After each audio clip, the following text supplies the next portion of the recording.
खिरींमध्ये माझी आवडती खीर म्हणजे शेवयांची खीर. बाकीच्या खिरी करते मी, पण सगळ्यात आवडीने आणि मनापासून करते ती शेवयाची खीर. चला तर आज बघूया शेवयांची खीर. सुरुवातीला आपण तूप गरम करून घेऊया. 1 टेबलस्पून आपण इकडे तूप घेतलेलं आहे, साजूक तूप आहे. इथे आपण गव्हाच्या शेवया घेतलेल्या आहेत, त्या आपण थोड्या भाजून घेणार आहोत. मोठी वाटी आहे, त्या परतून घ्यायच्या.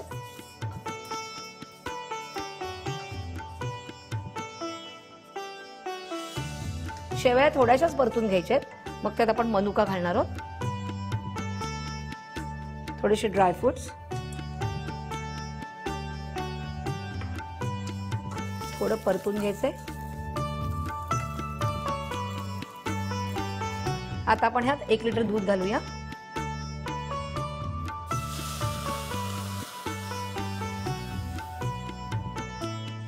आता दूध पूर्णपणे उकळून द्यायचे आणि मग आपण ह्याच्यात साखर घालणार आहोत. एक 5 ते 10 मिनिटं वाट बघायची.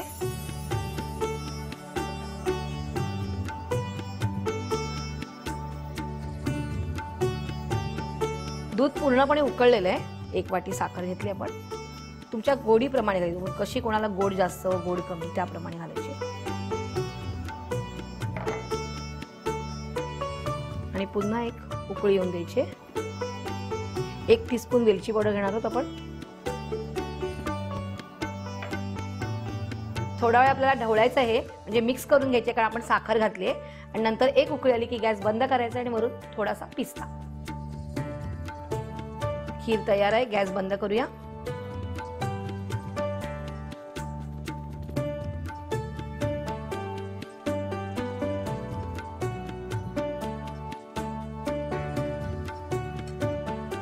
आणि त्याच्यावर आपण पिस्ता घालूया.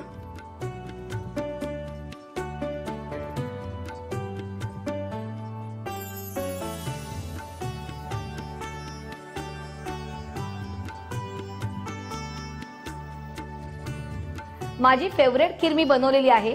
तुमच्याही फेवरेट खीरी मी बनवणार आहेत आणि याच्या अगोदरही मी बनवलेल्या आहेत. आणि अशाच गोड गोड रेसिपींसाठी पाहत राहायचे रुचकर मेजवानी.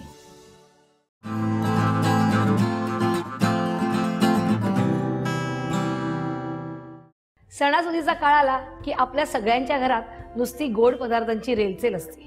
त्यातलाच एक पदार्थ म्हणजे श्रीखंड. आणि आपण जनरली ते दुकानातून आणतो आणि पाहुण्यांना वाढलं की पाहुणे म्हणतात कसे, वा किती छान झाले. पण आपलं मन एकदम खजील होतं आणि आपण म्हणतो नाही बाहेरून आणलंय. पण हेच जर तुम्हाला कॉलर ताट करून सांगायचं असेल की हे मी घरी केले, तर मी तुम्हाला दाखवते ना आज श्रीखंड.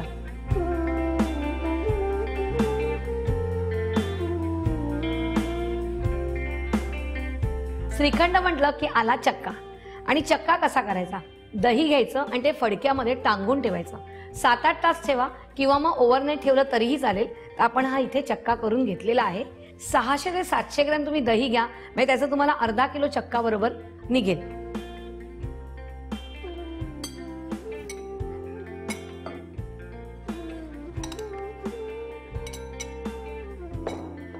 चक्का जेवढा घेतलाय तेवढीच आपल्याला साखर घ्यायची, म्हणजे अर्धा किलो आपण साखर घेतली. इथे आपण पिठी साखर घेतली.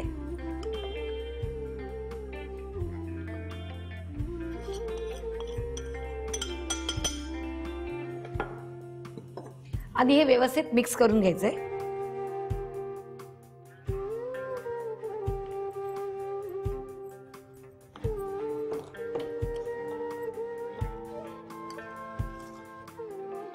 आता आपण यात वेलची पावडर घालूया, साधारण 1 चमचा.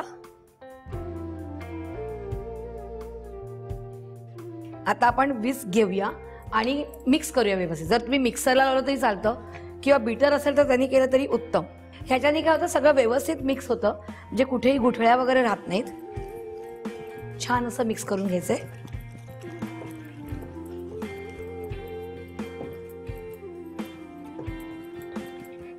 श्रीखंड मस्तपैकी बीट करून झालेलं, त्याच्यात साखर वितळलेली आहे. आता आपण एका बाउलमध्ये काढून घेऊया.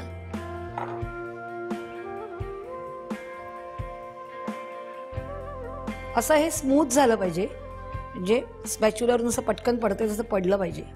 म्हणून पुन्हा एकदा सांगते, जर तुमच्या घरात बीटर असेल तर बीटरनी बीट करा की ते अजून छान स्मूथ होईल. आणि ह्याच्यावरती डेकोरेशन, बदाम, काजू,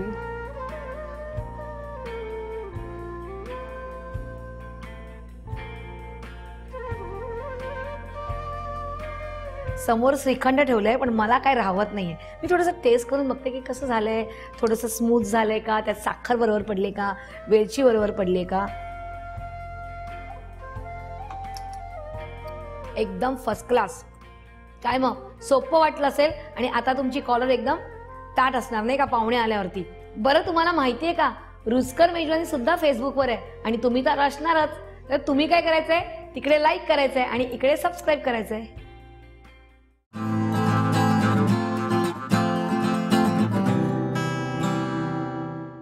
भारतीय जेवणामध्ये गोडाच्या पदार्थांची केवढी तरी व्हरायटी आहे. त्यातलीच एक राजस्थानी आणि गुजराती मिठाई म्हणजेच मोहनताळ. सण उत्सवांमध्ये ही मिठाई बनवली जाते. त्यामुळे अर्थातच आजची आपली रुचकर मेजवानी आहे मोहनताळ. आपण इथे ना अर्धा किलो चण्याचं पीठ घेतलंय आणि थोडंसं जाडसर आहे दळलेलं आणि त्यामध्ये आपण 400 ग्रॅम इकडे तूप घेतले आणि ते वितळून घेतलेलं आहे, ते घालायचंय.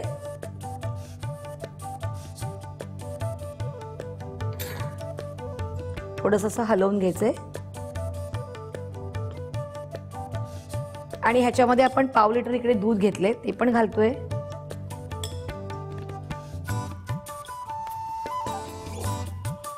मोहनताळासाठी कसं प्रमाण एकदम महत्वाचं आहे. जर तुमचं चुकलं तर त्याच्या वड्या पडणार नाहीत.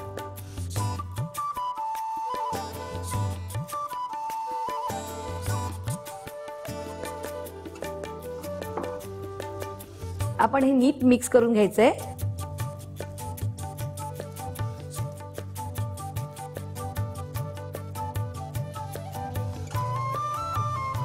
आता आपलं हे सगळं मिक्स करून झालेलं आहे.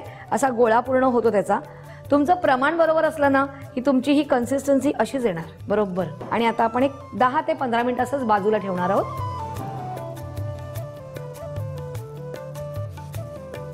आता आपण हे कढईत टाकूया. आधी टाकायचं आणि मग गॅस चालू करायचंय.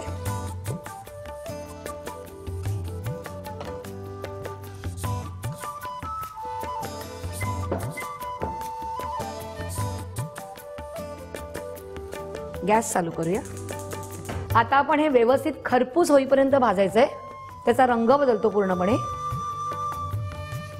सतत ढवळत राहायचं आहे. जरा आपण बाजूला जायचं नाहीये आणि मंद विस्तव करायचंय कधी मध्ये वाटलं तर.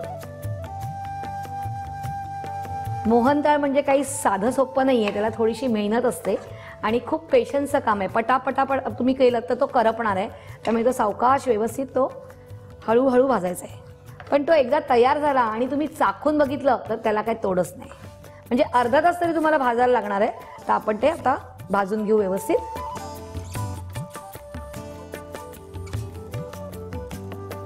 अजून आपला अर्धा तास झालेला नाहीये, पण आपल्याला ह्याच्यामध्ये मावा टाकायचा आहे. कारण हे चण्याचं पीठ थोडंसं असं सुटत आलेलं आहे. तर आपण मावा घालूया. मावा 300 ग्रॅम आहे.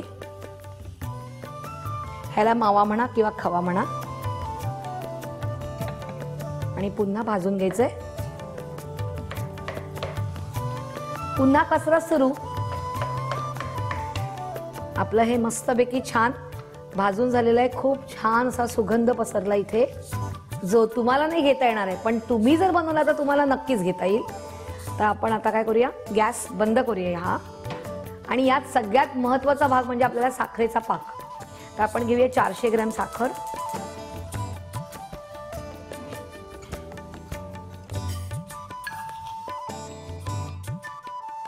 आपण जेवढी साखर घेतली त्याच्या अर्ध आपण पाणी घेणार आहोत आणि आपल्याला 1 तारी पाक करायचा आहे तो.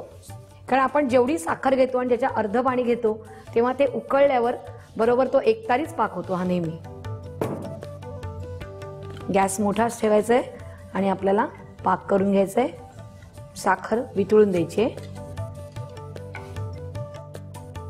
आणि साखरेचा पाक होतच राहणार आहे. पण कढई गरम असल्यामुळे आपल्याला काय करायचंय, मधनं मधनं आपलं चण्याचं पीठ आहे ते हलवत राहायचंय. नाहीतर मग खाली ते लागतं आणि करपून जातं. दोन्हीकडे नीट लक्ष द्यायचंय. आहे की नाही पेशन्सचं काम. छानपैकी साखर वितळून द्यायची. आपला पाक तयार आहे का बघूया. शेवटचा ड्रॉप जेव्हा खाली पडेल तेव्हा एक अशी तार येईल म्हणजे आपला पाक तयार आहे. ही बघा, ही जी तार येते म्हणजे आपला पाक तयार आहे. आता आपण गॅस बंद करूया. ही कढई इकडे खाली घेऊया आणि ह्याच्यात आपण अर्धा चमचा पाकामध्येच आपण घालणार आहोत वेलची पावडर घालतोय. आणि हा पाक जो आहे तो गरम गरम असतानाच आपल्याला याच्यामध्ये घालायचा आहे. आणि हा व्यवस्थित खाली असं ते व्यवस्थित छान असं हलवून घ्यायचंय आणि गोळा होईपर्यंत आपण ते हलवत राहायचं. हा मस्तपैकी गोळा होतोय बघा, म्हणजे घट्ट होतो तो. आता आपण काय करूया, इकडे आपण ॲल्युमिनियमचा ट्रे घेतलाय तो इथे घेऊया आणि ह्याच्यामध्ये काढून घेऊया पूर्णपणे.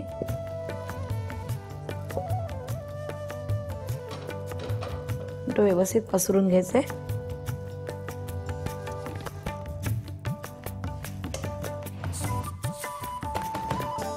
आणि त्यावर आपण इकडे बदाम पिस्ता कट करून घेतलाय तो घालतोय.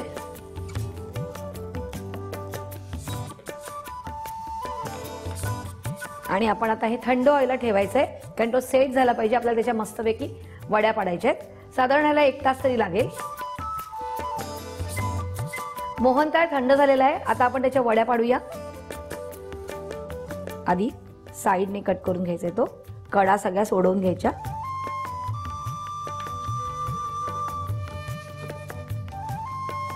आता आपण ह्याच्या वड्या काढून घेऊया.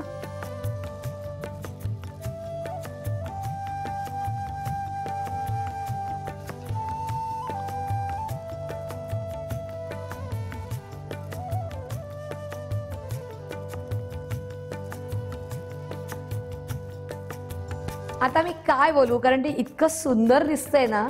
आणि तुम्हाला जर हे बघायचं असेल तर तुम्हाला हे करायला लागेल, हातात घ्यायला लागेल आणि ते तुम्हाला चाखून बघायला लागेल, तरच तुम्हाला ते कळेल की कसा मोहनथाळ मस्त झालेला आहे तो. म्हणजे मला खात्री आहे की तुम्ही करून बघणारच आहात आणि मला कळवणारच आहात तुम्ही. आणि अशाच काही छान छान रेसिपीज तुम्हाला बघायच्या असतील तर रुचकर मेजवानीला सबस्क्राईब करा.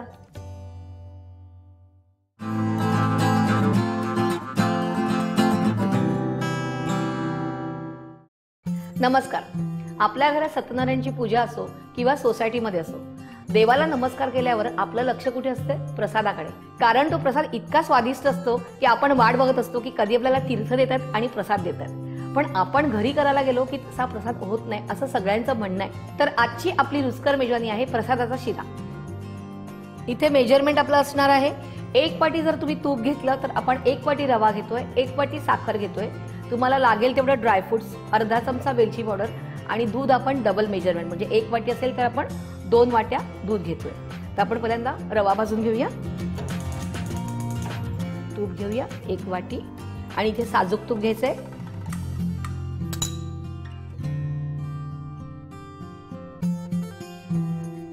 आता आपण रवा घेऊया. थोडंसं तूप आपल्याला वितळून द्यायचं आणि मग आपण त्याच्यामध्ये रवा घ्यायचा आणि तो व्यवस्थित छान असा खरपूस भाजला गेला पाहिजे. आपल्या रव्यावर आपला प्रसादाचा शिरा अवलंबून असतो. व्यवस्थित पूर्ण वितळल्यावरतीच आपण रवा घालणार आहोत. तूप आपलं वितळलंय. आता आपण रवा घालूया. साधारण 1 वाटीला 1 वाटी रवा. आपल्याला असं वाटेल की तूप आपलं जास्त आहे, पण ते 1 वाटीला 1 वाटीच घ्यायचंय आणि हा व्यवस्थित लालसर रंगावरती आपल्याला भाजून घ्यायचंय रवा.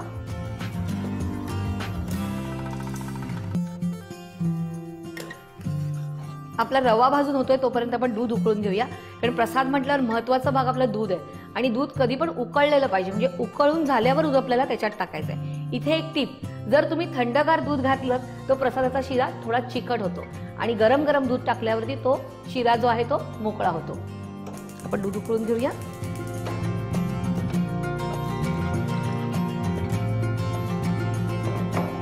रवा भाजल्याचा सुगंध असा सगळीकडे इतका छान पसरतो ना की कोणतरी आजूबाजूचे येऊन विचारतातच, आज तुमच्याकडे शिरा आहे का? हे आपलं भाजून होतोय आणि हा जसा भाजत जाईल तर आपण काय करायचं, आपण इकडे बदाम आणि काजू घेतलेत ते थोडेसे घालायचे आणि थोडे सजावटी करता ठेवणार आहोत वरती. प्रसादाचा शिरा करताना ह्यात तुम्ही केळं घातलं तरी छान लागतं. तर सुरुवातीला ते केळं घालायचे. जेव्हा आपण रवा भाजतो तेव्हा मग तुम्ही वेलची घ्या, राजळी घ्या किंवा हिरव्या सरीचं केळं घेतलं तरी चालेल. आपण आता हे मनुका ज्या घेतलेल्या तिकडे किसमिस त्या घालूया आणि 1-2 मिनिटं फक्त हलवून घ्यायचं आहे. ते मेथ्याच्या फुलल्या पाहिजेत. त्यानंतर आपल्या इकडे दूध आहे ते उकळलेलं आहे. आपण हा गॅस कमी करून ह्याच्यामध्ये आपण दूध घालणार आहोत. आपण थोडं थोडं दूध घालायचंय कारण ते गरम असल्यामुळे ते उडतं पूर्णपणे, कारण ते फुलत जातो तो रवा तुमचा, म्हणून थोडं थोडं घालायचंय.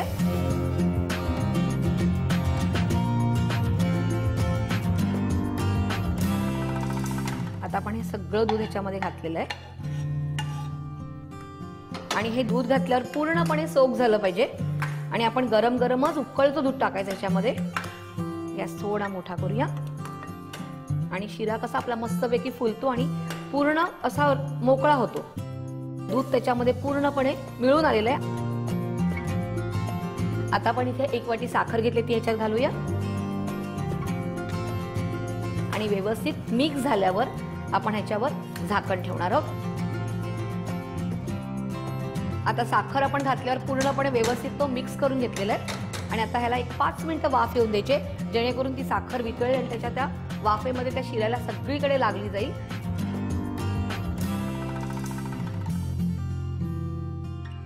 आपण बघूया ह्याला वाफ आली आहे का. छान दणदणून मस्त वाफ सुटलेली आहे. आपण गॅस बंद करूया. प्रसादाचा शिरा पूर्णपणे तयार आहे, पण नाही, ह्याच्यात वेलची पावडर घालायची. आपण ह्यात वेलची पावडर घालूया, साधारण 1 चमचा, आणि तो व्यवस्थित मिक्स करून घेऊया. कारण वेलची सुरुवातीला घातली ना की तेवढा त्याचा सुगंध येत नाही, म्हणून तो सगळ्यात शेवटी घालायची आपण वेलची पावडर. मिक्स केलाय. आता आपण तो बाउलमध्ये काढून घेऊया.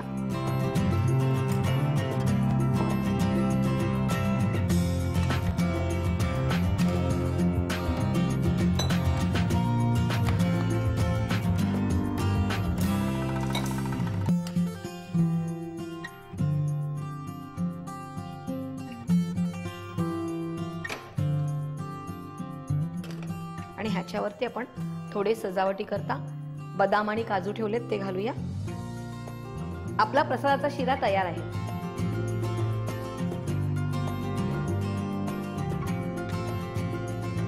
प्रसादाच्या शिराने तुमचे देवबाप्पा तर खुश होणारच आहेत. त्यात तुमच्या घरी येणारे पाहुणे प्रसाद खायला तेही खुश होणार आहेत. आणि खुश झाल्यावर तुम्ही काय करणार आहात, रुचकर मेजवानीला सबस्क्राईब करणार आहे आणि त्यामुळे मी खुश होणार आहे. चला तर बाय.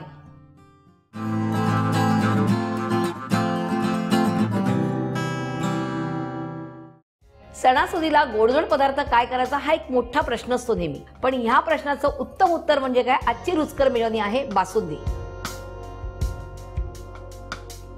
सुरुवात करूया दूध उकळवण्यापासून. आपण इकडे 2 लिटर दूध घेतले. दूध उकळून घ्यायचंय, त्यामुळे थोडी वाट बघावी लागणार आहे. दूध उकळलेलं आहे. आता आपण ह्याच्यात 1 वाटीभर साखर टाकूया. चाखून बघायचंय, जर नंतर वाटलं तर पुन्हा घालू साखर. आणि इथे आपण मिल्क मसाला घेतलेला आहे तो घालतोय, साधारण 4 टेबलस्पून. आणि हे व्यवस्थित मिक्स करायचंय आणि पुन्हा हे आटून द्यायचंय. बासुंदी आहे ती, त्यामुळे थोडी वाट बघायची आहे.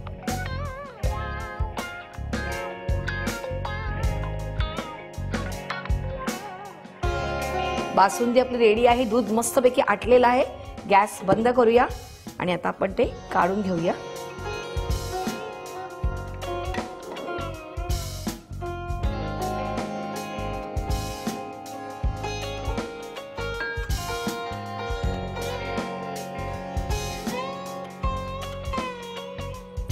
आणि ह्याच्यावर बारीक चिरलेले ड्रायफ्रुट्स घालायचे.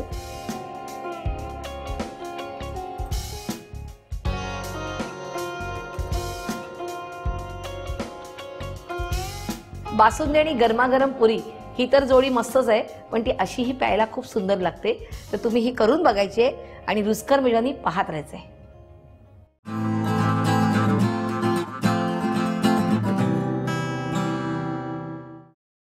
नमस्कार, रुचकर मेजवानी विथ अर्चनामध्ये तुम्हा सगळ्यांचं मनपूर्वक स्वागत. महाराष्ट्रीयन लोकांना नुसतं तिखट आणि झणझणीत आवडतं हा अगदी केवळ गैरसमज आहे. जसं तिखट आवडतं तसंच गोड आवडतं आणि त्याच गोडाचा एक पदार्थ नारळाची वडी आज मी तुम्हाला दाखवणार आहे. नेहमीप्रमाणे आपण गॅस चालू करूया.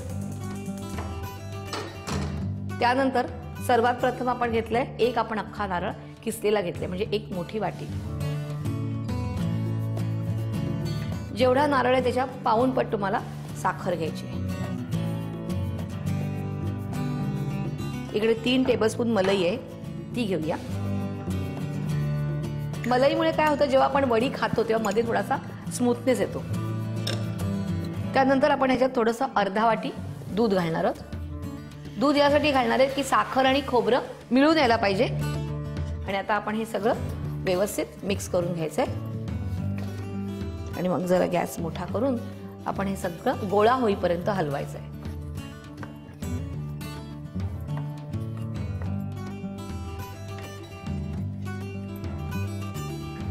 हा पूर्णपणे गोळा होत आलेला आहे.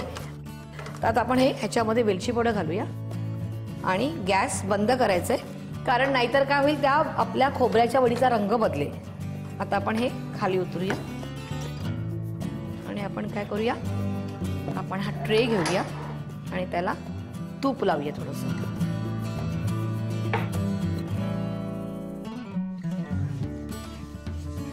आणि मग आपण हे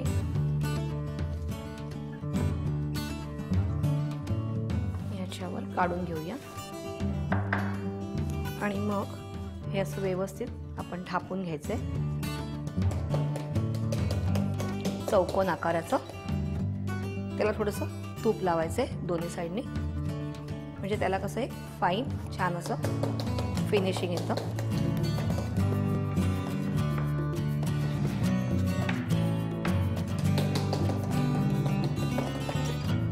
आपण इकडे काजू आणि बदाम कट करून घेतले, तो घेऊया.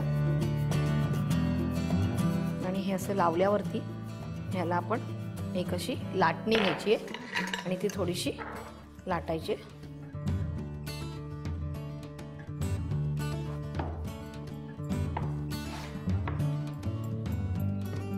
आणि हे थंड झाल्यावर ह्याच्या आपल्याला वड्या पडायच्या. तर हे जरासं थंड होऊन द्यायचंय. की मस्तपैकी ड्राय झालेली आपण आता ह्याच्या वड्या करून घेऊया.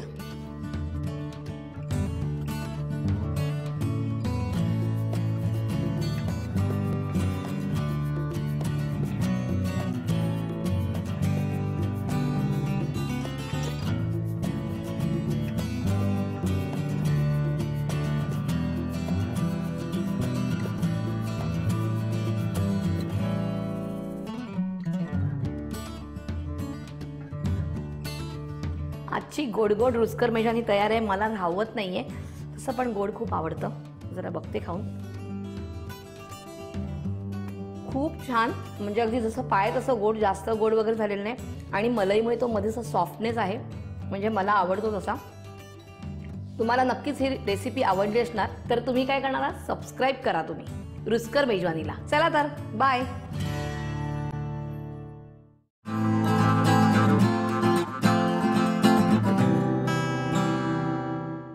आज मी तुम्हाला एक स्वीट रेसिपी दाखवणार आहे आणि तीही खास आहे बेळगावची, बेळगावी कुंदा.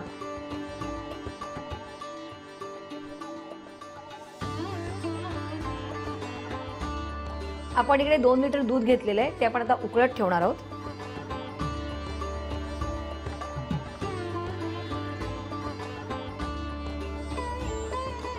आपण हे दूध ऑलमोस्ट 1/3 होईपर्यंत उकळायचे, तर वाट बघायची.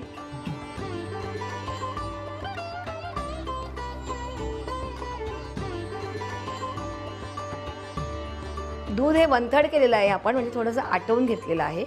आता आपण ह्याच्यामध्ये 1 कप दही घालतोय.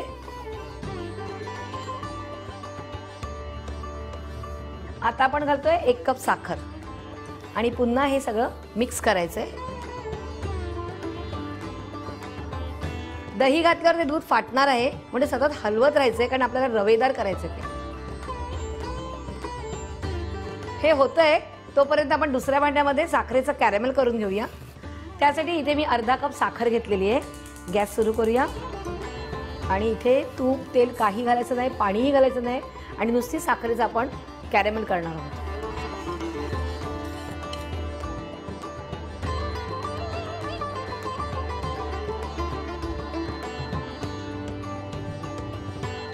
आपलं कॅरेमेल तयार आहे. गॅस बंद करायचं आहे आणि आपण हे ह्याच्यामध्ये घालूया, ह्या मिश्रणामध्ये, आणि छानपैकी पुन्हा ते हलवत राहायचं आहे. आता अगदी ते घट्ट होईपर्यंत आपल्याला हलवायचं आहे.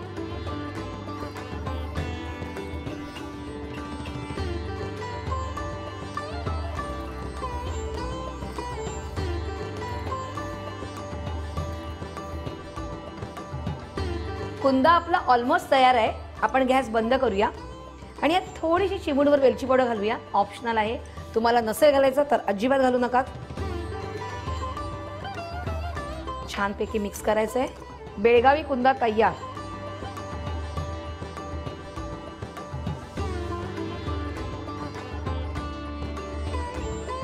आपल्याला मिठाई म्हटलं ना की खूप सारं टेन्शन येतं, पण बघितलं ना किती सोपी रेसिपी आहे ती. तर तुम्ही ही जरूर करून बघायची आहे आणि रुचकर मेजवानीला सबस्क्राईब करायचं आहे.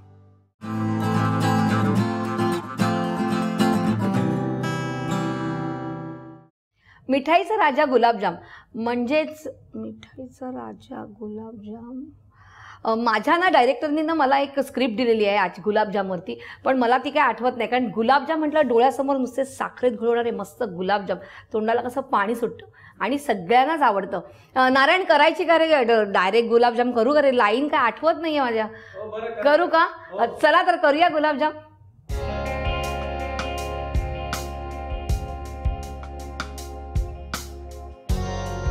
इकडे आपण एक मोठं बाउल भरून साखर घेतलेली आहे.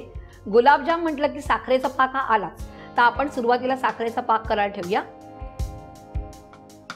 पाक म्हणजे इकडे आपल्याला 1 तारी 2 तारी वगैरे असा पाक नाही करायचा आहे, पण साधारण घट्ट झालं की आपण बंद करणार आहोत. शुगर सिरप, 1.5 पट पाणी घालणार आहोत आणि यात थोडीशी ना वेलची पावडर घालायची आणि उकळून द्यायचंय. आता आपण काय करूया, गुलाबजाम करायला घेऊया, पण त्याच्या अगोदर आपण तेल गरम करायला ठेवूया. बारीक करून ठेवायचा गॅस. हे बाउल घ्यायचंय, त्यात आपण इकडे घेतले 150 ग्रॅम खवा, तो आपण किसून घेतलेला आहे. 3 टेबलस्पून रवा, पण तो भाजून नाही घ्यायचा आहे. हा रवा आपण नेहमीचा घेतलाय, जो आपण नॉर्मल शिरा वगैरे करतो तो आहे. त्याच्यानंतर 3 टेबलस्पून मैदा, 2 चिमूटभर बेकिंग पावडर, अर्धा चमचा वेलची पावडर आणि इकडे आपण घेतलंय 1 लिटर दुधाचं पनीर. आणि आता हे सगळं आपल्याला छानपैकी मळून घ्यायचंय.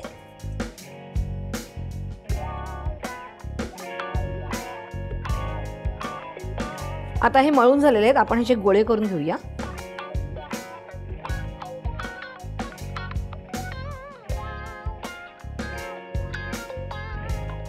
आपले सगळे गोळे करून झालेले आहेत.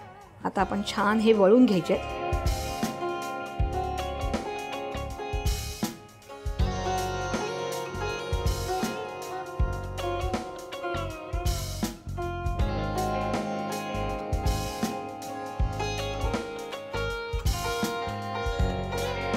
अशा प्रकारे आपले सगळे गुलाबजाम मळून झालेले आहेत. आपण गुलाबजाम तळून घेऊया. तेल तापलेलं आहे, पण आपल्याला ते फोडणी इतकं गरम तेल करायचं नाहीये, थोडंसं कमी तापवायचंय.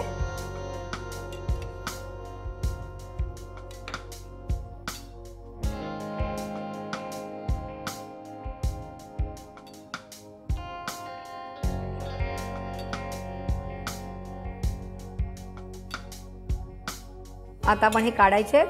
आपले हे गुलाबजाम तळून झालेले आहेत.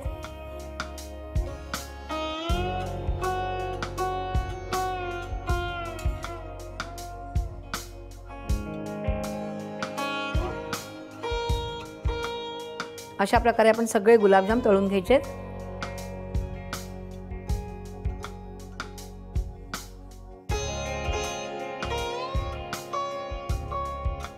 गुलाबजाम तळून होत आहेत, पण आपण बघूया आपल्या साखरेच्या पाकाचं काय झालेलं आहे. आपलं शुगर सिरप तयार आहे. गॅस बंद करूया.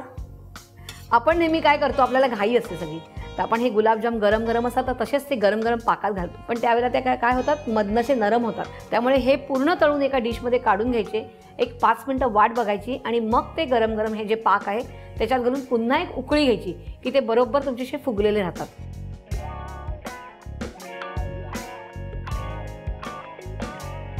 आपण 5 मिनिटं वाट बघितलेली आहे. आता आपण हे गुलाबजाम आपल्या शुगर सिरपमध्ये घालायचे. आता गॅस सुरू करायचा आणि एक उकळी येऊन द्यायची आहे. मस्तपैकी ते पाकामध्ये घोळवून घ्यायचे, म्हणूनच आपल्याला एक उकळी घ्यायची आहे.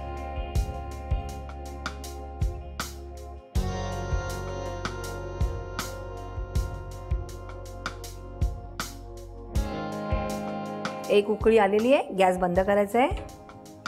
आपले गुलाबजाम तयार आहेत. आता हे आपण काढून घेऊया.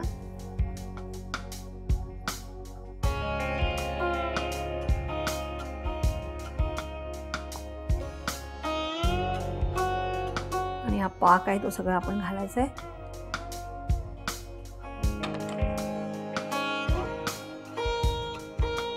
मस्त मस्त मस्त मस्त गुलाबजाम तयार आहेत आणि मला ना असं त्याच्याकडे बघत राहावंसं वाटतं, सगळं छान वाटतंय. तुम्ही काय करायचं आहे, खायचे आहेत, पण ते कधी करून खायचे आहेत. मग काय करायचं आहे, सबस्क्राईब करायचं आहे रुचकर मेजानीला.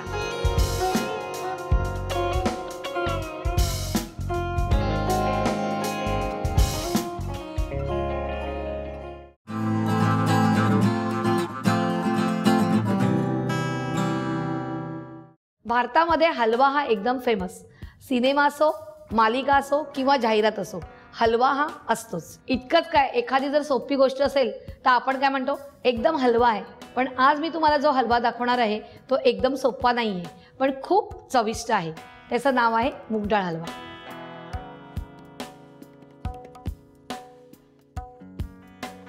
आपण इकडे 1 वाटी तूप घेतलेलं आहे.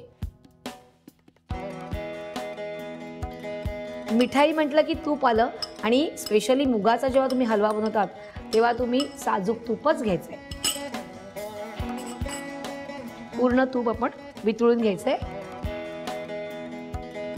तूप वितळलं की आपण ह्यात घालणारे हे मुगाच्या डाळीचं आपण पीठ करून घेतलेलं आहे. छान खरपूस भाजून घेतली आहे आणि मिक्सरमधनं थोडीशी जाडसर वाटून घेतलेली आहे. ते आपण तुपामध्ये घालणार आहोत.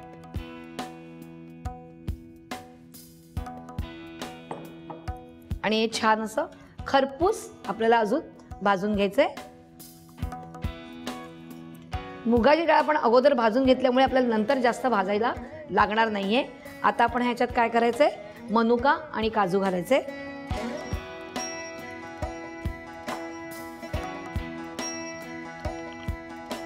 आणि थोडंसं परतून घ्यायचंय.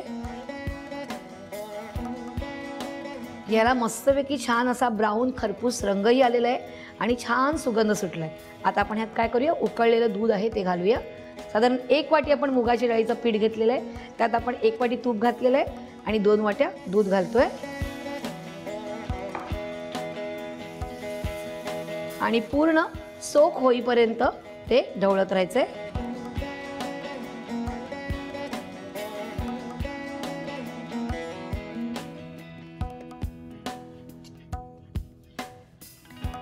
हे पूर्णपणे घट्ट झालेलं आहे, दूध पूर्णपणे सोक झालेलं आहे. आणि जेव्हा मुगाची डाळ भाजून होते तेव्हा हे तूप जे आपण घातलेलं असतं ते बाजूला सुटत जातं. आता आपण ह्याच्यात काय घालणार आहोत, 1 वाटी साखर घालणार आहोत. पिठी साखर घेतली आपण इकडे. नंतर वेलची पावडर चवीप्रमाणे, आणि छान मिक्स करायचंय.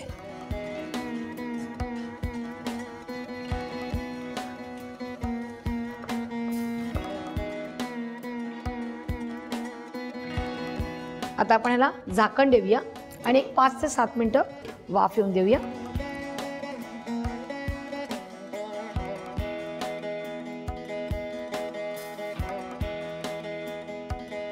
दहा मिनिटं झालेली आहेत. आपण बघूया आपला मूग डाळीचा हलवा तयार आहे का. छान झालेला आहे, मस्तपैकी तो मोकळा झालेला आहे, तूप सुटलेला आहे, म्हणजे तो हलवा छान झाला. आता आपण गॅस बंद करूया.